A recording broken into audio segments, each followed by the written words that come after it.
E situazione grave anche a Ponte San Nicolò, dove il Bacchiglione ha rotto l'argine nei pressi della discarica, centinaia di persone evacuate all'alba di oggi, ora ospitate nei centri di accoglienza, chiuse tutte le scuole e tutte le immagini. Ci sono centinaia di carabinieri, volontari della protezione civile, vigili del fuoco e poliziotti, tutti impegnati da ieri sera perché Padova non subisca molti danni a questo punto, perché davvero non si riesce ad arginare, un gioco di parole, questa emergenza dall'onda piena del Bacchiglione. L'Arma ha deciso infatti di tenere aperto tutte le stazioni dei carabinieri 24 ore su 24. I dettagli. E continuiamo con la nostra mappa, la mappa delle zone più flagellate, paesi divisi a metà lungo il corso del Bacchiglione, ai confini tra Vicenza e Padova, da Mestrino a Selvazzano dentro, ponti chiusi al traffico già dalla notte. A Sacolongo sono state evacuate alcune famiglie che vivono a ridosso dell'area golenale. A Selvazzano l'argine ha rotto a ridosso della chiesa di Tencarola. Ma vediamo allora il resoconto delle ultime ore proprio nel prossimo servizio. Sarà una settimana di visite istituzionali per Padova dopo quella di Bertolaso, che ieri ha incontrato le autorità locali. Mercoledì sarà la volta del Presidente della Repubblica Napolitano. Il sindaco di Albignasego non ha avuto parole tenere nei confronti dei responsabili della protezione civile. Sentiamolo ai nostri microfoni. E Ospedaleto Uganeo, oggi pomeriggio l'assessore regionale Manzato ha incontrato i rappresentanti delle associazioni agricole e gli allevatori. Inestimabili le perdite subite dal settore. Sentiamo qualche cifra. Bene, adesso ci separiamo, ma solo per qualche istante. La pubblicità, restate con noi.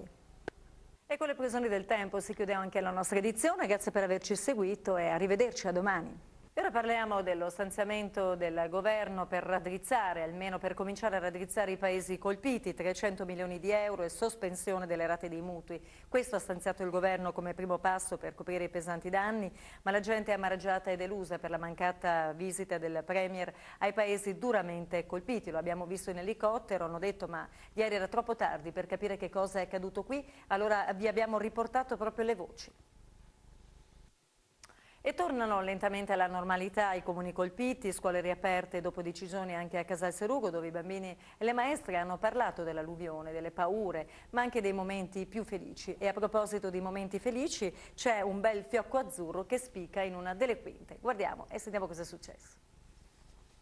Adesso qualche istante di pubblicità, tra poco.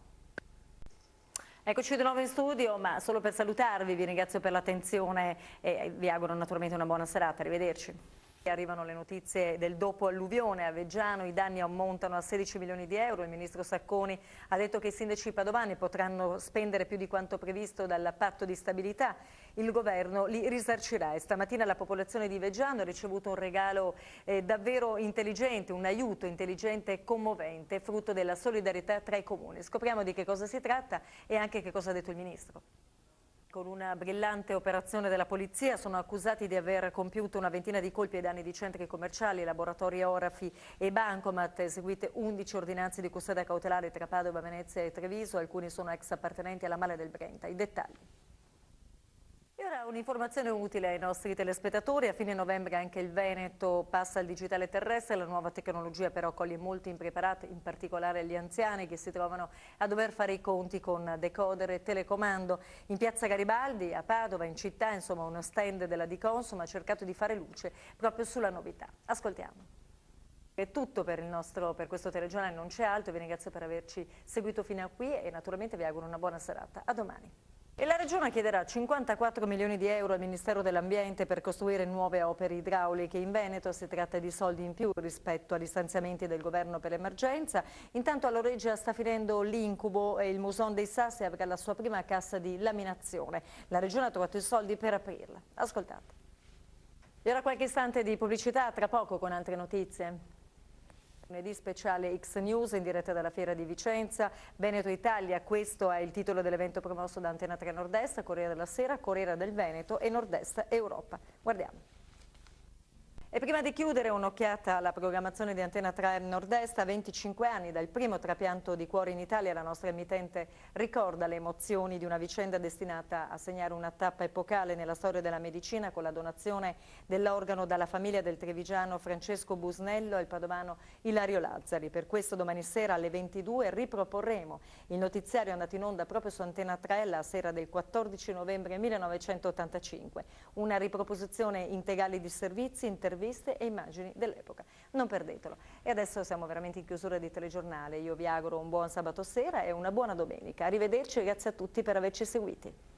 Aveva ereditato l'attività criminale dal padre, in manette è finita Caterina Lonardo, l'accusa è di usura ed estorsione, fra le vittime ci sono degli imprenditori del Padovano e del Veneziano, è accaduto nell'Alta Padovana, Galliera Veneta, guardate.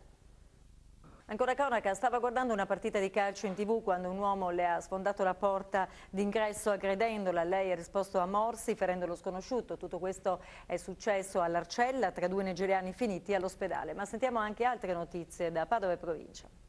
Parliamo di sport e di calcio della Serie B dopo il trionfo casalingo sul Frosinone. I biancoscudati venerdì sera affronteranno il Vicenza al Menti. Il Padova finora non ha vinto in trasferta nemmeno una partita. Il mister sta meditando di convincere i suoi ragazzi che la partita si giocherà a Leuganeo.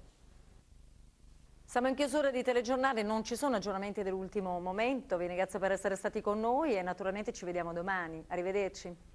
Ora sentite questa storia dell'incredibile, soprattutto perché è accaduto a Bovolenta, proprio il paese che abbiamo appena visto, messo in ginocchio, flagellato dall'alluvione. Ebbene, per andare avanti dovrà chiedere un prestito in banca. Angelo Melatto, il tabaccaio di Bovolenta, proprio che sabato sera è stato brutalmente aggredito, picchiato, rapinato dall'incasso. Circa 6.000 euro. Nel 2010 lui e la sua rivendita hanno subito 3 assalti armati. Senza l'aiuto delle banche sarà quindi costretto a chiudere. Lo abbiamo intervistato. Grazie per aver scelto la nostra informazione e l'appuntamento è per domani. Arrivederci.